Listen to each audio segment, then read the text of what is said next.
some of your extracurricular activities? Well, I'm very concerned about the environment, so I only use water when that's safe, so I only shower twice a week, and so I conserve my body's natural oils, so I'm all ashy all the time. Yeah, oversharing. We do it on Facebook, you know we do it on Facebook, and sometimes even in interviews. Carey Baker is here with Pro Recruiters with the consequences of divulging too much. Yes. Guilty sometimes of oversharing.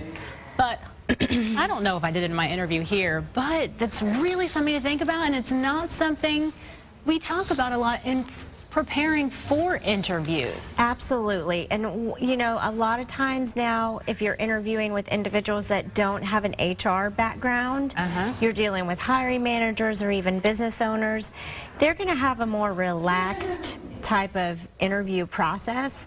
And so they're going to ask you more personal questions, and it's really, really important for the job seekers to stay focused and always talk about things that pertain to their skills that are relevant for the job they're applying for.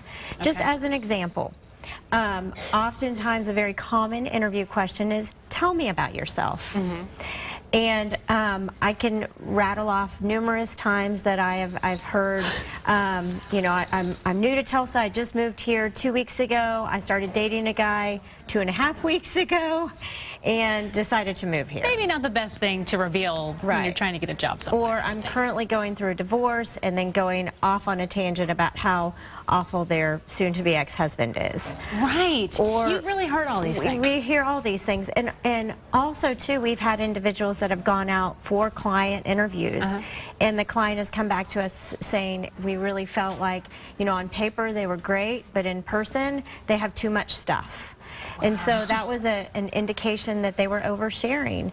When it comes down to it with job interviews, you have to stick to the skills that you bring to the table for that job.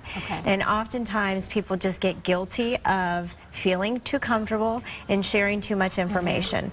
In this day and age, we have kind of a no boundaries sort of society where Facebook, Twitter, you know, other social media avenues, we share a lot. But when it comes to job interviews, it's really important to step back and not overshare.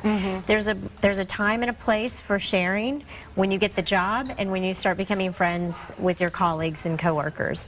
But during the job interview is not the time. That's so interesting because, you know, it is great. I'm sure you would say if they are feeling comfortable with being themselves, you want that to shine through, but there's such a fine line. So if you find yourself word vomit during an interview, and you realize it in the moment, what can you do to kind of get out of it? Best advice I give individuals is steer that conversation back into what they bring to the table and how it's relevant to their skills. Let's say, for example, I'm currently going through a divorce. Then they realize that they're starting to divulge too much information. However, through this process, I'm learning a lot about myself. I have a lot of capabilities. I'm a self-starter. I have all the confidence in the world that I have the skills necessary to do this job, for example. And you just spin it and turn it back to the job that you're interviewing for and the skills that you bring to the table. You know, in that sort of situation, it's a very challenging situation. Some people crumble in challenging situations, others thrive in it. So if you can talk about how you're a survivor and how you are taking a negative situation and turning it into a positive one, whatever that may be, that's the advice that I give them.